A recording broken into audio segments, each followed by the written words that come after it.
के खाने में लेकर के उसको लॉक किए देता हूँ। सोच लिया आपने?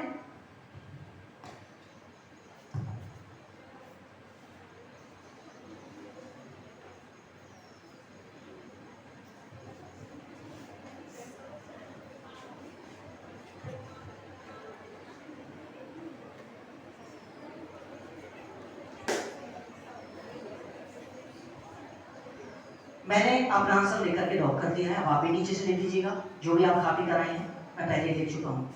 लिख दीजिए, मैं लिख चुका हूँ अपना आंसर। अब आप लिख सकती हैं नीचे से जो भी आपने सुबह खाया पिया था चॉक लेकर के। हाँ लिख दीजिएगा।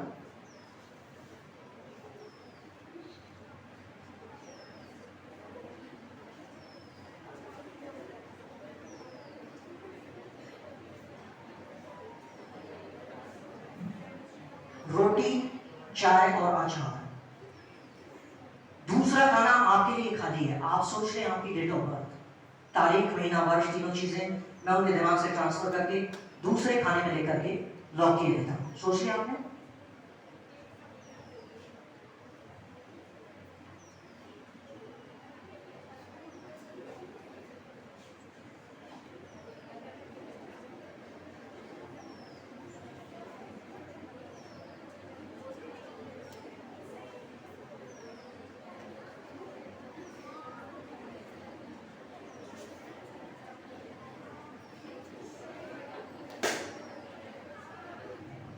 मैंने डेट, मंथ, ईयर तीनों चीजों को लेकर के लॉक कर दिया है। आप भी नीचे से लिख दीजिए जो भी आपकी डेट ऑफ बर्थ है, मैं लिख चुका हूं।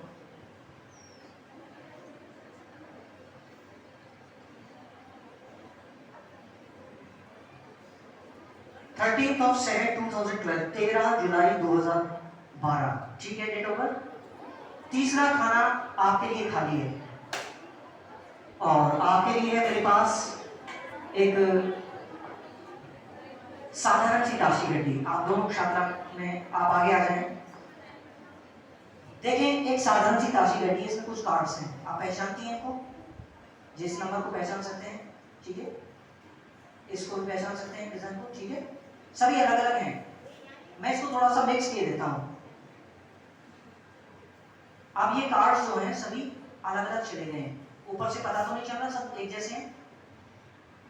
आप जहां पर भी कहेंगी स्टॉप, मैं इस गड्डी को ऐसे रोक दूंगा, आप वहां से कार्ड ले लीजिएगा। मान लीजिए आपने यहाँ स्टॉप कहा होता तो एक 4 नंबर का पान के डिजाइन का कार्ड निकला, या मान लीजिए आपने यहाँ स्टॉप कह दिया होता, एक 7 नंबर निकला ब्लैक कलर का। जहां से भी आप कहेंगी स्टॉप कह करके एक कार्ड दे दें, किसी को ना दिखाएं, आप दोनों देख सकते हैं, ठीक है, बता दीजिएगा। केवल एक ले लीजिएगा।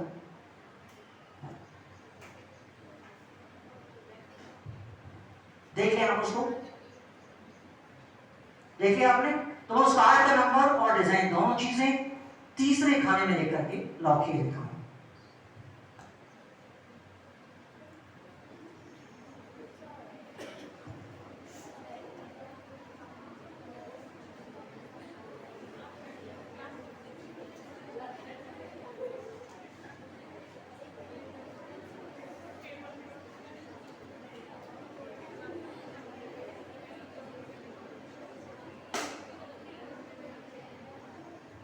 उस कार्ड का नंबर भी मैंने लिख दिया है, एक छोटा सा डिजाइन भी बना दिया। आप सभी को दिखा दें और लिख भी दें उसका कार्ड का नंबर और डिजाइन दोनों चीजें लिख दीजिएगा।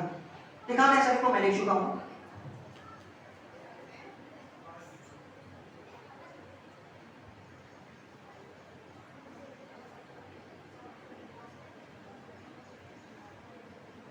पांच नंबर का रेड कलर का एक कार्ड है, हार्ट के डिजाइन का, पान दिखा दीजिएगा। लेकिन सबसे पहले वो घर से खा पी कर आई थी टी यानी चाय, रोटी और अचार। 13 जुलाई 13/7/2012 को उनका जन्म हुआ था और उन्होंने निकाला था 5 नंबर का एक पान का पत्ता। टी यानी चाय, रोटी, अचार, 13/7/2012 और 5 नंबर का एक पान का पत्ता। इस तरह से आप दूसरे के मन की बातों को जान सकते हैं। आप तीनों छात्राएं यहाँ पर आई, बहुत बहुत धन्यवाद। Thank you very much. लेकिन अब ऐसा बिल्कुल नहीं है कि कल सुबह आप इन बच्चों को स्कूल में देखें और इनके पीछे ऐसे करके घूमते रहे। ऐसे करने से कुछ पता नहीं चलेगा उनके दिमाग में क्या चल रहा है। जादू केवल ट्रिक्स होती हैं, हाथ की सफाई, विज्ञान के खेल, जिन्हें अगर आप थोड़ा प्रैक्टिस के साथ किसी को दिखाएं तो ऐसा लगता है जैसे जादू हो गया। अब एक ट्रिक मैं आपको दिखाने वाला हूं, साथ में सिखाऊंगा भी। सीखना चाहेंगे आप? Yes sir. अच्छा, ये ट्रिक है भी काफी अच्छी। ये ट्रिक है कागज को जलाकर नोट बनाना। आप किसी कागज पर लिखे 500 रुपए, लिखने के बाद उसमें आग लगा दें तो वो जलने के बाद 500 का नोट बन जाए। सीखना चाहेंगे आप? ठीक है, पहले ये ट्रिक मैं आपको दिखाता हूं, उसके बाद स्टेप बाय स्टेप आपको समझाऊंगा आप इसे कैसे करेंगे।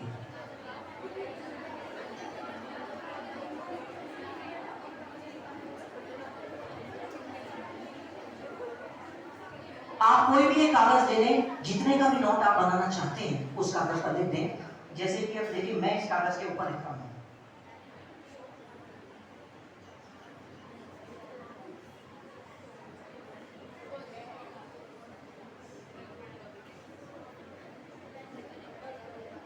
तो मैंने इस कागज के ऊपर लिख दिए हैं 100 रुपए, 100 रुपीज। लिखने के बाद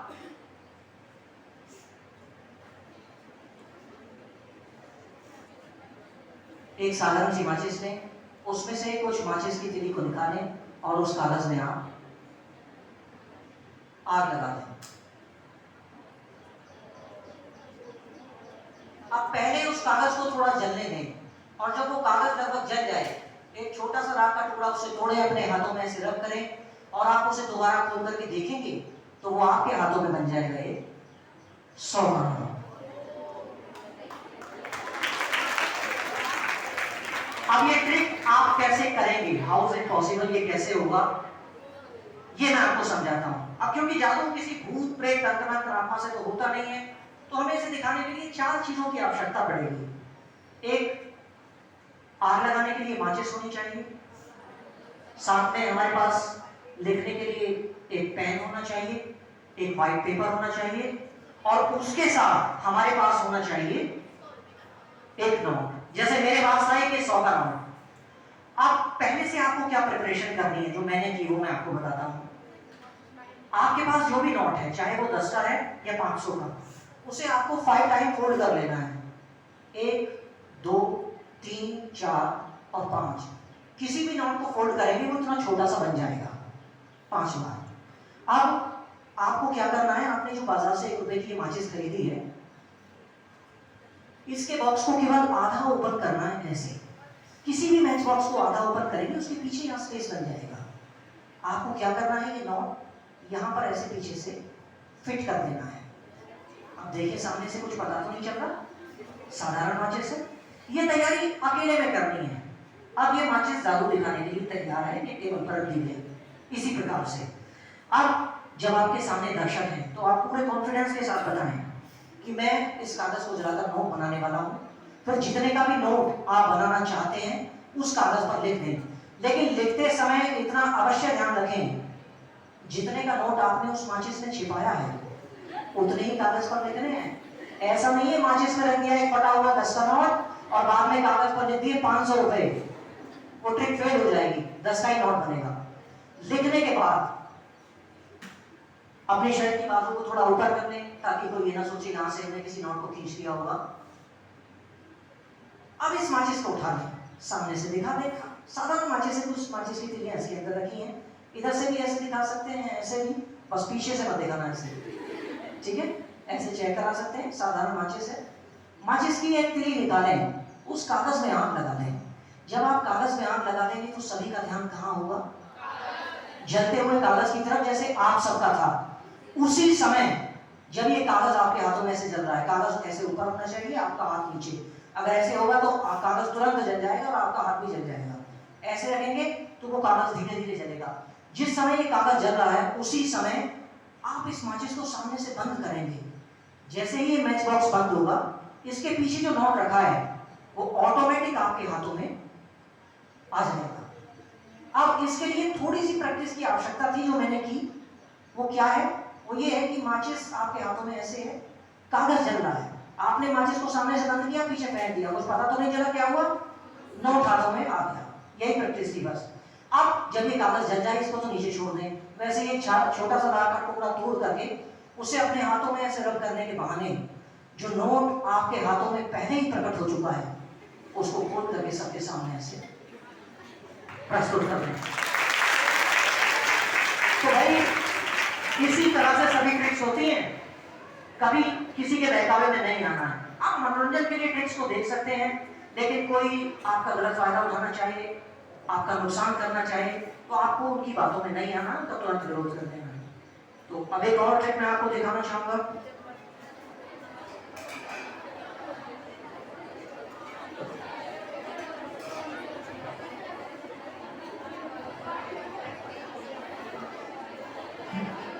और इस ट्रिक से पूर्व मैं एक और ट्रिक दिखाना चाहूंगा। निवेदन करूंगा कोई भी एक सर थोड़ी देर के लिए यहाँ पर आ जाए, उनके साथ एक और मैजिक ट्रिक एक ताशी गड्डी के साथ में दिखाना चाहूंगा। कोई भी आ सकते हैं, सर की आवश्यकता है बेटा, टीचर कोई भी एक सर आ जाए जो ताश के पत्तों को थोड़ा पहचानते भी हों।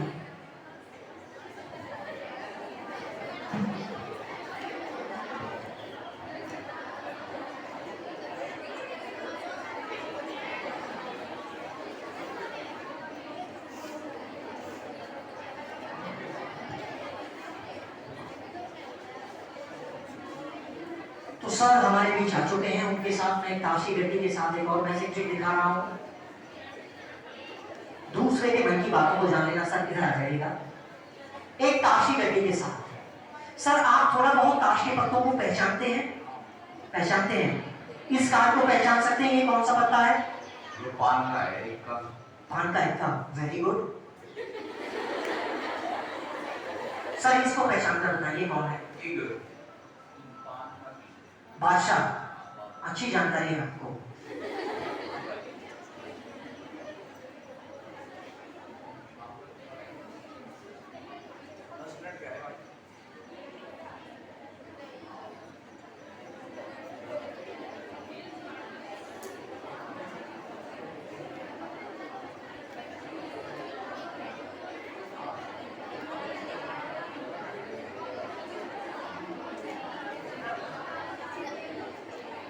तो सब देखें, इस ताशी गड्डी में सभी तरह के कार्ड्स हैं अलग अलग, जैसे एक साधारण ताशी गड्डी में होते हैं, सभी नॉर्मल हैं।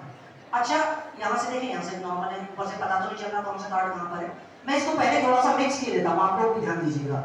मिक्स होने के बाद क्या हुआ, ये कार्ड जो है सर थोड़े अलग अलग चले गए, पहले से भी अलग अलग थे, अब और ज्यादा अलग अलग हो गए। अब मैं इस ताशी गड्डी को यहाँ पर 4 गड्डियों में डिवाइड कर रहा हूँ, 1 2 3 और 4। अब तो सर और भी ज्यादा अलग अलग चले गए, आपको मुझे नहीं मालूम कि अब इसमें कौन सा कार्ड कहां पर है। आप चाहें तो अपने हाथों से भी थोड़ा सा इनको मिक्स कर दीजिएगा, बिना देखे। हाँ हाँ आपस में मिक्स कर दें, ऐसे नहीं सर, बिना देखे। ठीक है, मन में रहम नहीं रहना चाहिए। मैं भी इन सभी गड्डियों को और भी ज्यादा मिक्स किए देता हूँ।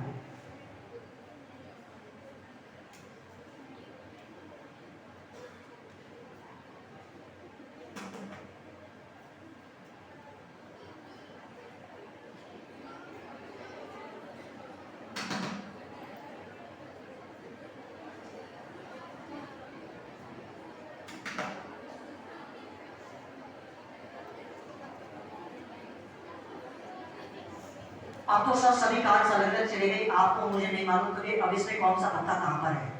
लेकिन मैं पहली गड्डी से पहले पत्ते को उठाकर देखना चाहूंगा, उनके बारे में छोटी सी जानकारी। वो सबसे अधिक प्रेम किसे करते हैं? क्वीन। अच्छा बेगम साहब। दूसरी गड्डी से मैं देखना चाहूंगा इस वक्त वो किसके बारे में सोच रहे हैं? ये बेगम, कमाल है।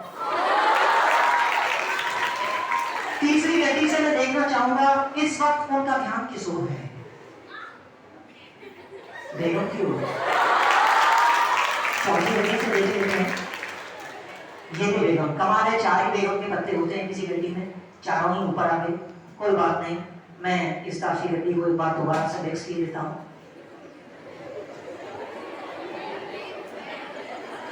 देखिए सर, एक बार फिर से मैंने इसको मिक्स कर दिया है, और भी ज्यादा कार्ड्स अलग अलग चले गए। अब आप जहां भी कहेंगे स्टॉप, मैं इस तारसी गड्डी को ऐसे रोक दूंगा, आप एक कार्ड ले लेंगे। मान लीजिए जैसे आपने यहाँ से स्टॉप कहा होता तो हाँ एक 8 नंबर का पत्ता निकला, या मान लीजिए आपने यहाँ पर स्टॉप कहा, मैं इसको यहाँ रोक दूंगा, यहाँ से आप पत्ता ले लेंगे, जैसे 2 नंबर का चिड़ी का पत्ता निकला। आप जहां से भी चाहें स्टॉप कह दीजिएगा, केवल एक पत्ता ले लें। दिखा दें सभी को सर क्या निकालना है आपने? ये भी बेगम कमाल है, एक ही बेगम। हो सकता है इस तारसी गड्डी में कोई गड़बड़ हो गई हो, मैं एक काम करता हूँ, मेरे पास एक और तारसी गड्डी की है, मैं उसे दे देता हूँ।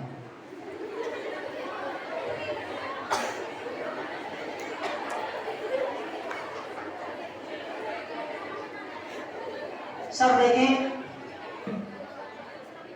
एक और तारसी गड्डी मेरे हाथों में आ गई है, इसमें भी सभी तरह के कार्ड्स हैं, अलग अलग, सभी कार्ड्स अलग अलग हैं। अब इस तारसी गड्डी में कुछ पत्ते ऐसे गिर रहे हैं, आप जहां से भी चाहें बिना बताए किसी एक पत्ते का अपहरण कर लें, जहां से भी आप चाहें।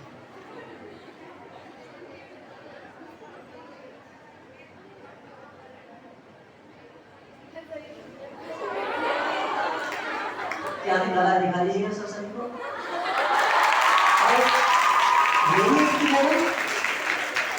कमाल हो गया सर, ठीक है, आप इसी की बेगम को भी यहीं पर बंद करते हैं।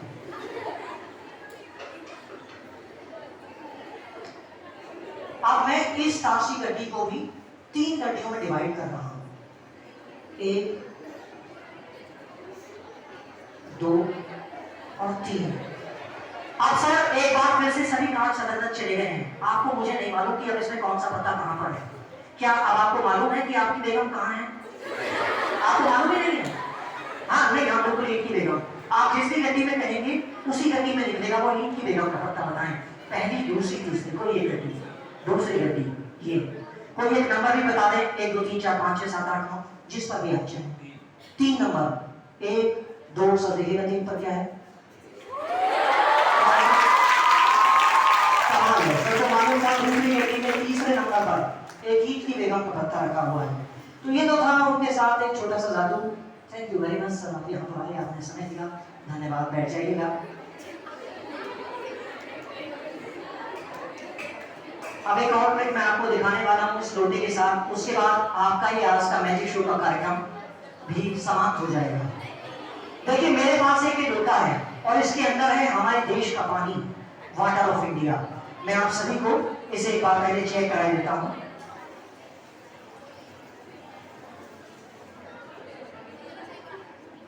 इस लोटे का पानी कभी समाप्त नहीं होता, हमेशा इसके अंदर वापस आता रहता है। एक बार फिर देख लेते हैं इसी साधारण से लोटे के द्वारा हमारे देश का पानी, वाटर ऑफ इंडिया।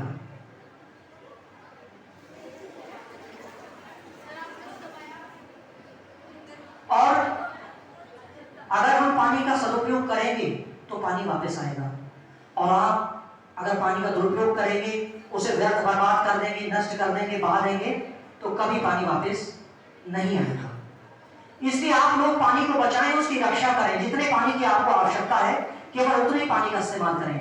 आप लोग यहाँ शामली में रहते हैं, पानी की कोई कमी नहीं है, सबके घरों में हैंडपंप लगे हैं, समर पंप लगे हैं, आप बिजली का एक स्विच ऑन करते हैं, तुरंत पानी आने लगता है।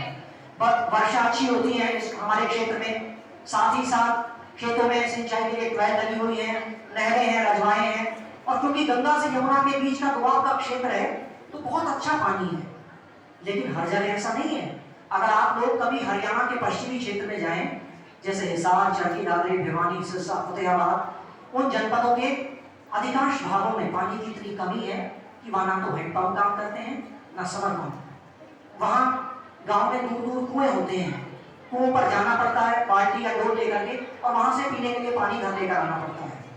और वहां से आप थोड़ा और आगे जाएं, राजस्थान का पश्चिमी क्षेत्र जैसे जैसलमेर, बाड़मेर, बीकानेर, जोधपुर, इन जनपदों में तो पानी की इतनी अत्यधिक कमी है कि ना तो वहाँ हैंडपंप काम करते हैं, ना समर पंप, और ना ही वहाँ अधिकांश समय कुओं से पानी मिल पाता है। वहाँ तो कई कई दिनों में पानी के टैंकर जाते हैं, लंबी लाइन लगती है, गांव में मुनादी होती है, तब जाकर के 1-2 बाल्टी पानी मिल पाता है, और उसे कई दिनों तक चलाना पड़ता है। तो ऐसे दिन हमारे क्षेत्र में ना आए, हमें अपने पानी को बचाना है, उसकी रक्षा करनी है। चाहे आपका विद्यालय हो, आपका घर हो, आप किसी कार्यक्रम में हो, सदैव आपको पानी का सदुपयोग ही करना है। अगर आप पानी का अच्छे से इस्तेमाल करेंगे तो इस लोटे की तरह हमेशा हमें मिलता रहेगा हमारे देश का पानी, वाटर ऑफ इंडिया। और अभी भी ये लोटा मेरे हाथों में है, एक बार फिर देख लेते हैं। इसी लोटे के द्वारा हमारे देश का पानी, वाटर ऑफ इंडिया।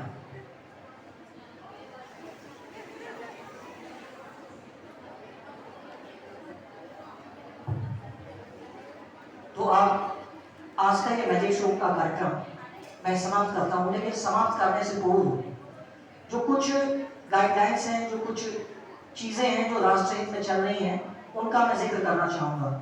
जैसे आपने राष्ट्रीय एकता के लिए, अंधविश्वास के प्रति जागरूकता के लिए, जल संरक्षण के लिए तो कई सारी ट्रिक्स देखी, लेकिन एक बड़ा महत्वपूर्ण विषय है यातायात के नियमों का पालन। आप देखते हैं हमारा जो क्षेत्र है और बेसिकली हमारे पूरे देश में अधिकांश क्षेत्रों में यातायात के नियमों का बिल्कुल पालन नहीं किया जाता। आप लोग शहर में देखते हैं, शामली जिला मुख्यालय है, लोग बिना हेलमेट टू व्हीलर पर निकल जाते हैं, ना तो आगे वाले के सर पर हेलमेट होता है, ना पीछे वाले के सर पर होता है। लोग नेशनल हाईवे पर रॉन्ग साइड चलते हैं। मैं मेरठ से शामली डेली अप डाउन करता हूँ, तो इधर से या उधर से जब मैं आता जाता हूँ, काफी लोग हमें मिलते हैं रॉन्ग साइड जाते हुए। लेकिन हमें इन चीजों को अवॉइड करना है, सड़कों के नियमों का पालन करना है। कभी भी रॉन्ग साइड ना चले, कभी भी आप बिना हेलमेट ना चलें। आप फोर व्हीलर का यूज कर रहे हैं तो आप सीट बेल्ट का प्रयोग करें। और आप देखें जैसे आप किसी बड़े राष्ट्रीय राजमार्ग पर जाते हैं, गति सीमा का विशेष रूप से ध्यान रखना है। आप किसी राष्ट्रीय राजमार्ग पर जाते हैं, मान लीजिए आप शामली से मेरठ जा रहे हैं, तो रोड पर कुछ दूरी पर एक साइड में बोर्ड लगा हुआ होता है, ऐसे गोल सा, उस पर कुछ नंबर लिखा रहता है। किसी पे 80 लिखा हुआ होता है, किसी पे 100 लिखा हुआ होता है, किसी पर 60 लिखा हुआ होता है। आप जानते हैं वह क्यों लिखा हुआ है? Speed limit. Very good. हमें वह यह दर्शाता है कि इस राष्ट्रीय राजमार्ग पर चलने की अधिकतम गति सीमा 80 किलोमीटर प्रति घंटा है, तो हमें उससे नीचे चलना है। 70, 75 या फिर 60, 100 है तो हम लोग 80 चल सकते हैं। जितना कम गति रखेंगे उतना आप सुरक्षित रखेंगे। गति से प्रथम सुरक्षा है। लेकिन कुछ लोग सोचते हैं कि हमारे पास थार गाड़ी है, स्कॉर्पियो है, इसे भगाते हैं, 120 चलाएंगे, 150 चलाएंगे। फिर जब सड़क हादसे होते हैं उनका परिणाम इतना बुरा होता है जिसका शब्दों में वर्णन कर पाना कठिन है। रिपोर्ट्स हैं, पोर्टल पर अवेलेबल हैं, ट्रैफिक के पोर्टल पर। प्रत्येक 1 घंटे में हमारे देश में सड़क हादसों से करीब 20 लोगों की मृत्यु हो जाती है। 1 घंटे में 20 लोग, यानी जब से ये मैजिक शो का कार्यक्रम चल रहा है लगभग 1 घंटा हो गया है, इतने समय में इतने सड़क हादसे हो चुके हैं, घायलों को तो छोड़ो 20 लोग अपनी जान गंवा चुके होंगे, क्योंकि हम लोग ट्रैफिक रूल्स का पालन नहीं करते। गति सीमा किस लिए महत्वपूर्ण है, मैं आपको एक छोटा सा अपना बताता हूँ, खुद का सेल्फ जो मेरे साथ हुआ है। अभी लास्ट जून में 13 जून को यहाँ गर्मियों में जून में अवकाश हो जाती है स्कूल के, है ना, बहुत गर्मी पड़ती है। लेकिन उत्तराखंड में जहाँ पहाड़ी क्षेत्र है, हिमाचल में, वहाँ गर्मियों में अवकाश नहीं होते हैं, वहाँ स्कूल खुलते हैं कंटिन्यू। उस समय मौसम सुहावना होता है, वहाँ सर्दियों की लंबी छुट्टी होती है। इस वर्ष में अपने मैजिक शो के कार्यक्रमों के लिए चमोली जनपद में था। मैं एक कार्यक्रम के लिए सुबह एक विद्यालय जा रहा था। रास्ते पर चढ़ाई थी, गति सीमा अधिकतम 20 से 25 किलोमीटर रही होगी। मेरे पास एक 5 स्टार गाड़ी थी, हुंडई की एक्स्ट्रा, जिसे मैं ड्राइव कर रहा था। तेज बारिश हो रही थी जिससे पूरे विंडशील्ड पर कोहरा छप गया था और बाहर भी काफी सारी धुंध छाई हुई थी। मार्ग पर एक खंभा आया, मेरी गाड़ी मुझे वो नहीं दिखा और उससे टकरा गई। आप विश्वास नहीं करेंगे, केवल 25 की स्पीड होगी, चढ़ाई थी, लेकिन आगे से पूरी गाड़ी खत्म हो गई। पूरा बोनेट उसका चटक गया और नीचे जो होता है बम्पर चटक गया, लाइट फूट गई और मैंने सीट बेल्ट लगाई हुई थी, तभी मेरा चेहरा अपने स्टेयरिंग पर इतने तेज लगा कि मुझे कई दिनों तक खाना खाने में भी समस्या थी। तो अगर मेरी गति और अधिक होती तो वो हादसा और भीषण हो सकता था। तो मैंने उससे सीखा। अब आप मेरे इस छोटे से जो मेरे साथ हुआ इस उदाहरण से सीख सकते हैं, कभी भी आप अधिक गति का प्रयोग ना करें, ट्रैफिक रूल्स का पालन करें। अब इसी आशय के साथ मैं इस कार्यक्रम को यहीं पर समाप्त करता हूँ। आपने इस कार्यक्रम के लिए अपना कीमती समय दिया, आपके विद्यालय परिवार एवं प्रधानाचार्य महोदय का बहुत बहुत धन्यवाद। साथ ही साथ आपके विद्यालय में एक लेटर आया होगा जो मुख्य माफ कीजिएगा जिलाधिकारी महोदय के आदेश से जिला विद्यालय निरीक्षक महोदय ने जारी किया है। जादू देखने के लिए आपसे 20 रुपए का शुल्क लिया गया होगा, है ना। ये जो शुल्क है इसकी 40% धनराशि मुख्यमंत्री पीड़ित सहायता कोष में जो भी आपका इकट्ठा हुआ है और जो आप डिपॉजिट करेंगे अपनी क्लासों में जाकर के, वो सीधे आपके विद्यालय द्वारा मुख्यमंत्री पीड़ित सहायता कोष के अकाउंट नंबर में विद्यालय द्वारा आपके कार्यालय द्वारा जमा करा दिया जाएगा। उसकी प्रति भी आप देख सकते हैं जब चाहें, और वो जो प्रति है वो हम जिला विद्यालय निरीक्षक कार्यालय में जमा करा देंगे। तो इसमें बड़ी पारदर्शिता है। अब ये कार्यक्रम मैं यहीं पर समाप्त करता हूँ। जैसे आपके टीचर्स कहेंगे आप फिर कक्षाओं में वापस लौट जाएंगे। Thank you. Sound orchestra.